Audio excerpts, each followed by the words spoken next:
첫 번째 적용 질문을 소개하면서 오늘 말씀을 시작하려고 합니다. 하나님의 영에 감동된 사람이라는 표현을 들었을 때 어떤 인상 또는 어떤 이미지가 떠오르십니까? 하나님의 영에 감동된 사람은 누구일까요? 하나님의 영에 감동됐다라는 그 표현을 우리가 들을 때 이러한 오해가 있을 때가 있는 것 같습니다. 어떤 신비한 일을 경험하거나 행하는 사람? 오순절 운동, 성령 운동 이런 것들로 인해서 그런 것들이 강조되다 보니까 방언을 하고 예언을 하고 치유 사역을 하고 하는 일들이 하나님의 영에 감동된 사람들의 모습이다라고 단편적으로 오해하는 일들이 있는 것 같습니다. 이러한 오해가 있는 이유 중에 하나는 성경의 기록에 분명히 또 그러한 모습이 있기 때문입니다. 신비한 일에 대해서 사도행전과 같이 방언을 하고 치유를 하고 사도들이 예수 그리스도의 그 능력을 행하는 모습들이 분명히 기록되어 있기 때문입니다. 또 오늘 본문에서도 꿈을 해석하고 미래의 일을 말하고 예언하는 요셉의 모습도 그와 마찬가지의 기록이 될 수 있습니다. 오늘 본문 말씀을 통해서 하나님의 영에 감동된 사람이 누구인지에 대해서 하나님께서 가르쳐 주시는 말씀을 우리가 올바로 배울 수 있기를 소망합니다. 그래서 우리도 하나님의 영에 감동된 사람으로서 살아갈 수 있기를 소망하고 축복합니다. 창세기 41장의 말씀을 통해서 우리는 하나님의 영에 감동된 사람에 대해서 알려주시는 두 가지 진리를 발견할 수가 있습니다. 하나님의 영에 감동된 사람은 첫째로 자신의 말이 아니라 하나님의 말씀을 전하는 사람입니다. 여러분 잘 알고 계신 것처럼 이집트의 바로가 꿈을 꿨습니다. 꿈에서 깨어난 다음에 분명히 특별한 의미를 담고 있는 꿈이라는 것을 알았습니다. 그래서 이집트에 있는 모든 능력자들을 불러다가 내가 꾼 이 꿈이 무슨 뜻인지 해석하라고 명령합니다. 하지만 오늘 읽진 않았지만 41장 8절에 이렇게 기록하고 있습니다. 제가 읽어드리겠습니다. 아침에 그의 마음이 번민하여 사람을 보내어 애굽의 점술가와 현인들을 모두 불러 그들에게 그의 꿈을 말하였으나 그것을 바로에게 해석하는 자가 없었더라. 아멘. 이 말씀에서 해석하는 자가 없었다라는 그 말은 내용 그대로 해석하는 사람이 전혀 없었다라는 그런 뜻이 아닙니다. 해석하는 사람이 있기는 있었는데 그 내용이 바로의 귀를 만족시키지 못했다는 말입니다. 왜 만족시키지 못했을까요? 그 사람들은 바로가 듣기에 좋은 해석만을 말했을 것입니다. 바로를 두려워하는 마음, 아니면 바로에게 잘 보이고 싶은 마음, 여러 가지 이유로 그랬을 가능성이 있습니다. 그런데 꿈을 꾼 당사자인 바로는 직감하고 있었어요. 그 꿈을 꾼 그 다음에 분명한 느낌이 있었습니다. 이 꿈이 결코 좋은 의미만을 담고 있는 것이 아니라는 것을 알았던 것이죠. 이때 바로의 신하 중에서 술 맡은 관원장, 이 사람이 예전에 자신의 꿈을 해석해 주었던 요셉을 기억하게 됩니다. 그리고 아직 감옥에 갇혀 있었던 요셉이 바로 앞에 서게 됩니다. 요셉을 만난 바로가 이렇게 말합니다. 41장 15절에 바로가 요셉에게 이르되 내가 한 꿈을 꾸었으나 그것을 해석하는 자가 없더니 들은즉 너는 꿈을 들으면 능히 푼다 하더라. 요셉이 꿈을 해석하는 능력이 있다는 것을 신하를 통해서 들었죠. 그런데 요셉이 이렇게 대답합니다. 이어지는 16절에서 요셉이 바로에게 대답하여 이르되 내가 아니라 하나님께서 바로에게 편안한 대답을 하시리이다. 요셉은 분명하게 대답합니다. 내가 아닙니다. 나는 할 수 없습니다. I cannot do it. 하나님께서 하실 것입니다. 요셉은 술 맡은 관원장의 꿈을 해석할 때도 같은 말을 사실 했습니다. 40장 8절의 내용을 보면 요셉이 그들에게 이르되 해석은 하나님께 있지 아니하니까 라고 말합니다. 하나님의 영에 감동된 사람은 자신의 생각을 의지하지 않습니다. 자신의 말이 진리라고, 자신의 말에 의미가 있다고 주장하지 않습니다. 오히려 자신에게는 진리를 말할 능력이 전혀 없다고, 자신의 말에는 의미가 없다고 인정한다는 것이죠. 오직 하나님의 말씀이 진리고 그 말씀에만 참 의미가 있다고 고백하는 사람이 하나님의 영에 감동된 사람이라는 것입니다. 그래서 이 사람은 듣는 사람이 뭐라고 반응하느냐가 아니라 하나님께서 뭐라고 말씀하시느냐에 귀를 기울입니다. 요셉이 하나님의 말씀을 통해 바로에게 전달하는 꿈에 대한 그 해석의 내용을 보면 그 사실을 우리가 정확하게 확인할 수가 있습니다. 여러분들이 잘 알고 계신 것처럼 바로의 꿈은 이런 내용이었습니다. 나일 강가에, 그 이집트의 나일 강가에 아름답고 살이 찐 암소 7마리가 풀을 뜯고 있었는데 흉하고 못생기고 아주 마른 다른 암소 7마리가 그 전에 있었던 아름답고 살찐 소들을 잡아먹는 내용이었어요. 거기에 이어서 무성하고 잘 익은 이삭이 7개가 있었는데 가늘고 마른 다른 이삭 7개가 그 무성하고 잘 익은 이삭들을 잡아먹는 내용이 두 번째 이어지는 꿈의 내용이었습니다. 이 바로의 꿈에 대한 요셉의 해석을 우리가 4가지로 요약을 할 수가 있습니다. 첫 번째는 두 꿈이 같은 것을 예언하고 말하고 있다는 것입니다. 두 번째는 7마리의 소, 7이삭은 7년을 상징한다는 것입니다. 세 번째는 7년의 풍년 후에 7년의 흉년이 뒤따라 올 것이다 라는 것입니다. 그리고 마지막 4번째는 이 꿈이 반복해서 꾸게 된 것은 그 꿈이 확실하게 성취될 것이다 라는 것을 의미한다라고 요셉이 해석을 내놓습니다. 이집트의 능력자들은 아까 말씀드렸던 것처럼 바로가 두려워서 바로에게 잘 보이려고 바로가 듣기에 좋은 말만 해석으로 내놓았는데 요셉은 달랐습니다. 풍년에 대해서도 말했지만 그 후에 이어질 흉년에 대해서도 말을 합니다.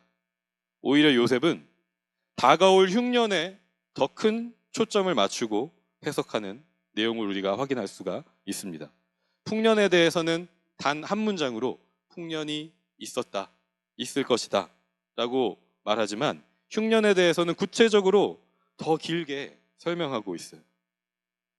그리고 마지막에 강조했던 것처럼 이 일은 반드시 이루어진다.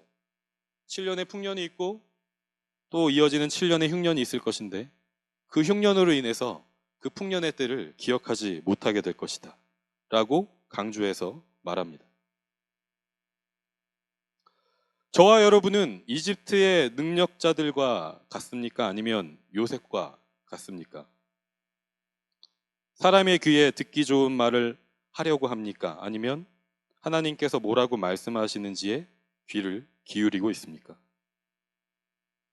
우리 그리스도인들과 교회도 이 질문 앞에서 도전을 받을 때가 많이 있습니다. 아까 제가 예상하지 못했었던 영상도 보게 됐는데 2주 전 금요일에 목사 안수를 받고 정말 많은 분들의 축하와 또 격려의 말씀에 너무 감사한 마음을 가지고 에드먼튼으로 돌아왔습니다. 사실은 너무 과분해서 뭐라고 말씀을 드리기가 참 부끄럽기도 한데 제가 캐나다 장로교에서 나온 리빙스톤스라는 교단에서 안수를 받았습니다. 제가 여러분들에게 설명을 드렸던 바와 같이 리빙스톤스라는 교단에서 안수를 받았는데 사실 저는 여전히 캐나다 장로교에 대한 애정이 있습니다. 그 캐나다 장로교를 증오하거나 미워하거나 하지 않습니다. 캐나다 장로교는 어떤 역사를 가지고 있냐면 조선 선교 초기에 선교사를 파송한 교단 중에 하나이고요. 말씀의 진리를 굳게 지켜왔었던 교단입니다. 특별히 지금부터 한 100년 전쯤에 캐나다 개신교회의 연합 운동이 있었습니다. 감리교, 일부 침례교, 일부 회중교회, 그리고 일부 장로교회에 속한 교회들이 연합을 이루어서 캐나다 연합교단이라는 교단이 세워졌어요. 지금 캐나다에 보면 가장 많이 여러분들이 보실 수 있는 유나이티드 처치라는 교단이 100년 전에 설립이 되었습니다. 그런데 그 교회 연합에 동참하지 않았던 캐나다 장로교 교회들이 있었습니다. 그 교회들이 현재 캐나다 장로교단을 이루고 있어요. 숫자적으로는 많이 약해졌지만 왜 그 연합에 합류하지 않았냐면 그 연합이 성경적인 진리에 바탕을 두지 않고 인간적인 계산으로 교세가 기울어져 가는 교회가 더 큰 힘과 영향력을 얻으려면 우리가 좀 힘을 합쳐야 된다. 그렇게 해서 이 세상 속에서 좀 힘을 발휘해 보자. 그런 목적으로 연합이 이루어졌다라는 것을 알았기 때문에 그 당시에 합류하지 않았었던 캐나다 장로교회 교회들이 있었던 것입니다. 그래서 이 세상의 가치에 기준을 두지 않고 말씀의 가치 위에서 교회를 이끌어가고자 하는 하나님의 그 인도하심을 구하고자 하는 그런 정신이 캐나다 장로교회에 있었다는 것이죠. 그래서 저는 사실 동성애 이슈에 있어서도 캐나다 장로교가 그 말씀의 진리 위에 계속해서 서기를 소망하고 또 기도하고 기다리는 시간을 가졌었습니다. 그런데 결과적으로는 이 세속화된 사회적인 압박과 사람들의 여론에 귀를 기울이는 선택을, 안타까운 선택을, 아쉬운 선택을 하게 되었던 것이죠. 사도 바울은 이렇게 고백합니다. 갈라디아서 1장 10절에 이제 내가 사람들에게 좋게 하랴 하나님께 좋게 하랴 사람들에게 기쁨을 구하랴 내가 지금까지 사람들의 기쁨을 구하였다면 그리스도의 종이 아니니라. 아멘. 그 어떤 그리스도인도 그 어떤 교회도 이 도전에서 완전히 자유롭지 않습니다. 사람의 기쁨을 구하는 것과 하나님의 기쁨을 구하는 것, 그 도전 앞에서 자유롭지 않습니다. 한 번에 올바른 선택을 했다고 해서 그 다음에 또 올바른 선택을 한다는 보장도 없습니다. 캐나다 장로교의 그 역사를 통해서 우리가 알 수 있는 것처럼 그렇다는 것이죠. 그래서 우리는 개인적으로 또 교회적으로 또 교단 차원에서도 계속해서 하나님의 영에 감동된 사람이 되어야 한다는 것입니다. 사람의 말에 귀 기울이는 것이 아니라 사람을 기쁘게 하는 말을 하는 것이 아니라 하나님이 뭐라고 말씀하시는가에 귀 기울일 수 있는 하나님의 영에 감동된 사람이 되어야 한다는 것입니다. 세상에서 사람들이 듣기 싫어하는 진리를 전할 때 당장 눈에 보이는 힘과 영광을 잃어버릴 수 있습니다. 하지만 그 잃어버림은 말 그대로 당장 눈에 보이는 일시적인 힘과 영광을 잃어버리는 것입니다. 영원한 가치의 기준에서 볼 때 진리를 전하는 것은 우리에게 그리고 세상에도 잃어버림이 아니라 편안함과 기쁨을 준다고 오늘 본문은 우리에게 말씀하고 있습니다. 41장 16절 말씀을 한 목소리로 같이 한번 읽어보도록 하겠습니다. 제일 위에 있는 개역개정으로 함께 읽겠습니다. 시작. 요셉이 바로에게 대답하여 이르되 내가 아니라 하나님께서 바로에게 편안한 대답을 하시리이다. 아멘. 요셉이 이 해석을 전달하기에 앞서서 바로에게 이렇게 선포해요. 비록 듣기 싫은 말일 수 있지만 이 하나님의 말씀이 바로 당신에게도 편안한 대답이 될 것입니다. 기뻐할 대답이 될 것입니다. 라고 선언하는 거예요. 그렇다면 이게 왜 편안함과 기쁨을 주게 될 것인가? 그 이유를 하나님의 영에 감동된 사람이 누구인지에 대한 두 번째 진리를 통해서 확인할 수 있습니다. 하나님의 영에 감동된 사람은 두 번째로 죽음이 아니라 생명을 전하는 사람입니다. 요셉은 단순히 꿈에 대한 해석만을 전달하지 않았어요.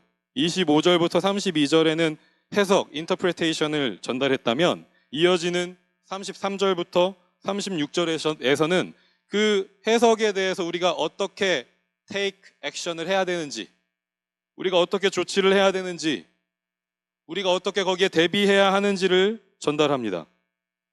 풍년 후에 오는 더 큰 흉년을 어떻게 대비해야 하는지에 대해서도 하나님의 지혜를 바로에게 전달하고 있는 것입니다.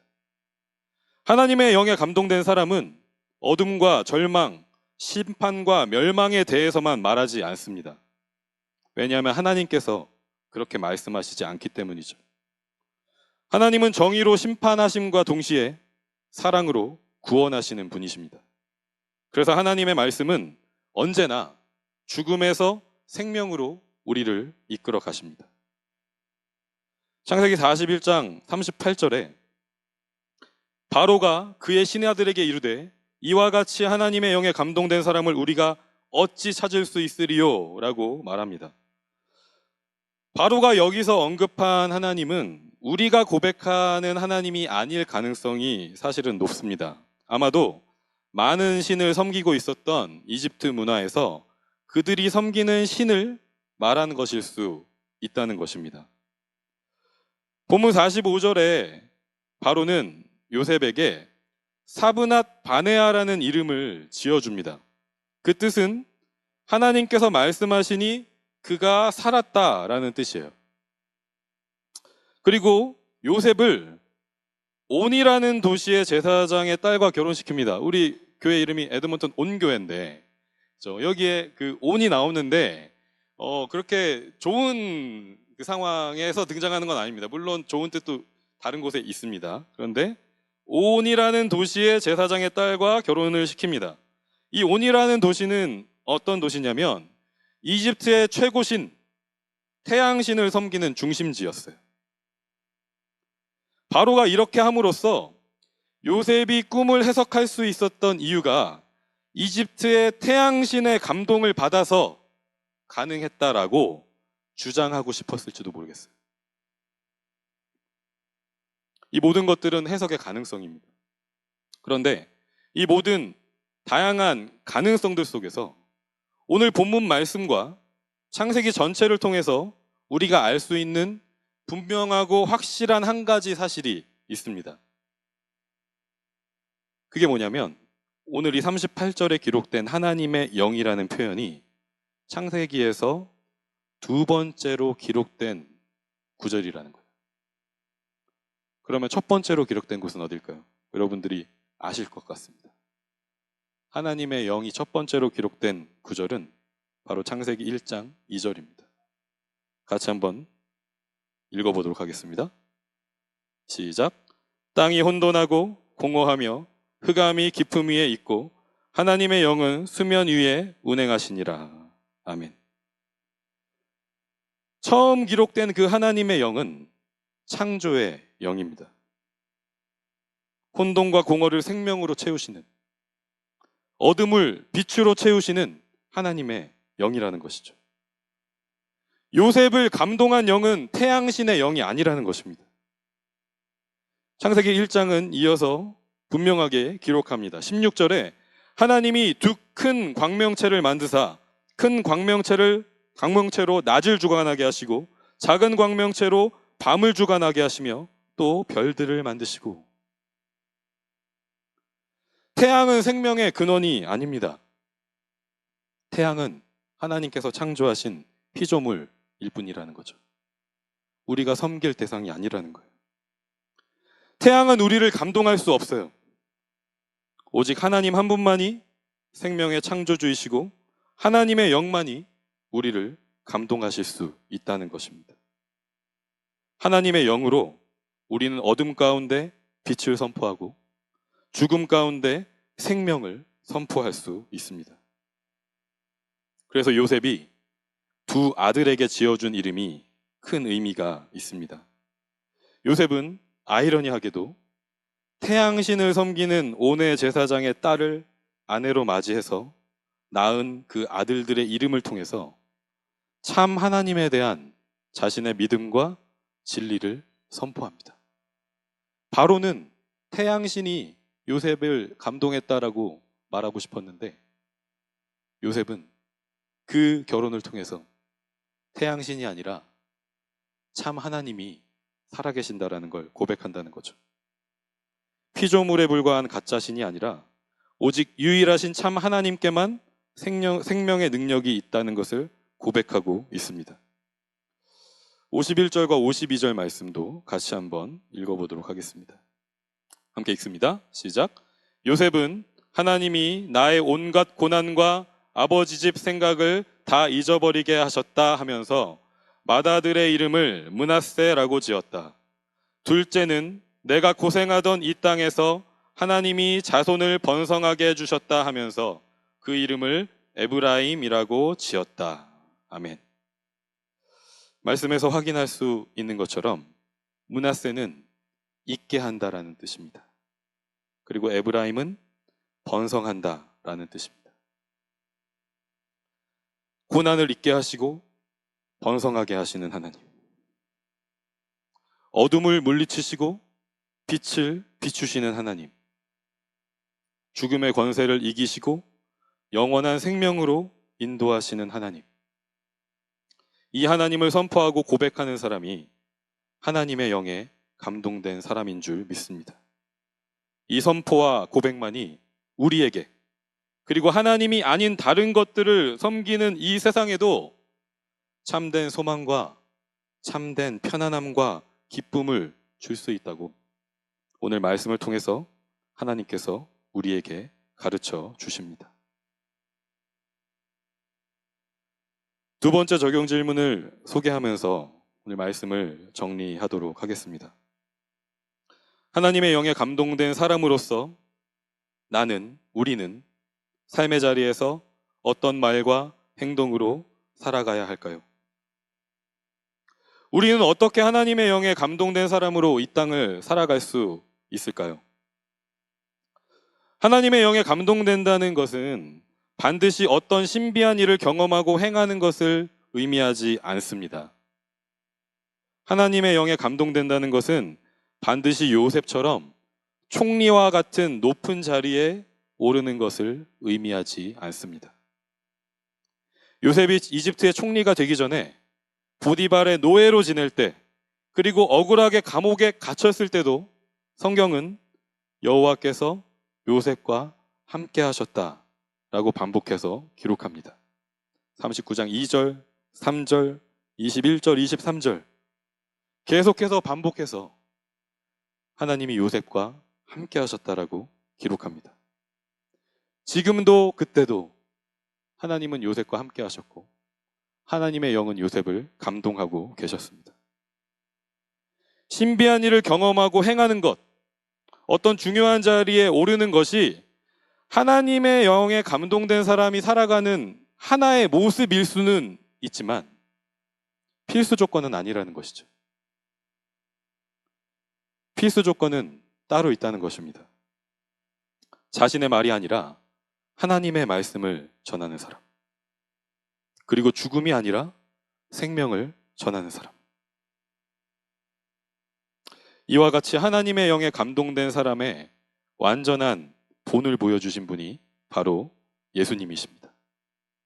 예수님은 요셉이 하나님의 영에 감동되어 30세에 이집트 총리 일을 시작했다고 오늘 기록하고 있는 것처럼 성령의 임재 가운데 30세에 그리스도로서의 사역을 시작하셨습니다. 누가복음 3장 22절과 23절을 보면 성령이 비둘기 같은 형체로 그의 위에 강림하시더니 하늘로부터 소리가 나기를 너는 내 사랑하는 아들이라 내가 너를 기뻐하노라 하시니라. 예수께서 가르치심을 시작하실 때에 30세쯤 되시니라. 아멘. 이렇게 시작하시면서 예수님은 이사야 61장 1절과 2절 말씀을 인용하셨습니다. 누가복음 4장 18절과 19절에 기록되어 있는 인용 구절을 함께 한 목소리로 읽어보도록 하겠습니다. 읽습니다. 시작. 주의 성령이 내게 임하셨으니 이는 가난한 자에게 복음을 전하게 하시려고 내게 기름을 부으시고 나를 보내사 포로된 자에게 자유를, 눈먼 자에게 다시 보게 함을 전파하며 눌린 자를 자유롭게 하고 주의 은혜의 해를 전파하게 하려 하심이라 하였더라. 아멘. 구약의 선지자들은 하나님을 사랑하지 않고 우상을 숭배하며 이웃을 사랑하지 않고 불의를 행하는 이스라엘에게 심판이 임할 것을 예언했습니다. 그 결과로 가난한 자, 포로된 자, 눈먼 자, 눌린 자가 있을 것이라고 선언했습니다. 하지만 선지자들의 예언이 거기에서 멈추지 않았다는 것입니다. 심판 후에 있을 복음과 자유와 다시 보게 됨과 한없는 은혜에 대해서도 선포했다는 것입니다. 그 예언과 선포를 성취하시려고 성령의 능력으로 예수 그리스도께서 오셨습니다. 오셔서 죽으시고 부활하셨습니다. 그리고 그 동일한 성령의 능력을 우리에게 부어주시려고 하늘로 올라가셨어요. 그래서 지난 5월 14일이 주님의 승천일입니다. 3일 전이죠. 오늘 17일이니까. 교회의 달력으로 5월 14일이 주의 승천일이고요. 다음 주 주일 5월 24일이 성령 강림 주일입니다. 그 하나님의 영에 감동된 자의 능력으로 살아가라고 예수님께서 하늘로 올라가셨고 성령을 선물로 우리에게 주셨다는 것입니다. 성령 강림 주일 하루를 앞두고 우리 공동체는 성교 바자회로 모입니다. 참 의미가 있는 것 같습니다. 올해는 단기 선교는 없지만 목사님께서 목회 칼럼으로 안내해 주셨던 것처럼 각 연합정원이 섬기는 선교지들, 사스카촌 원주민 선교하시는 김창섭 박진아 선교사님, 멕시코 국경 선교하시는 유영주 오미리 선교사님, 탄자니아에서 사역하시는 김명식 양은숙 선교사님, 세네갈에서 사역하시는 임경택 정명희 선교사님, 그리고 청년 정원의 선교지들을 후원하게 됩니다.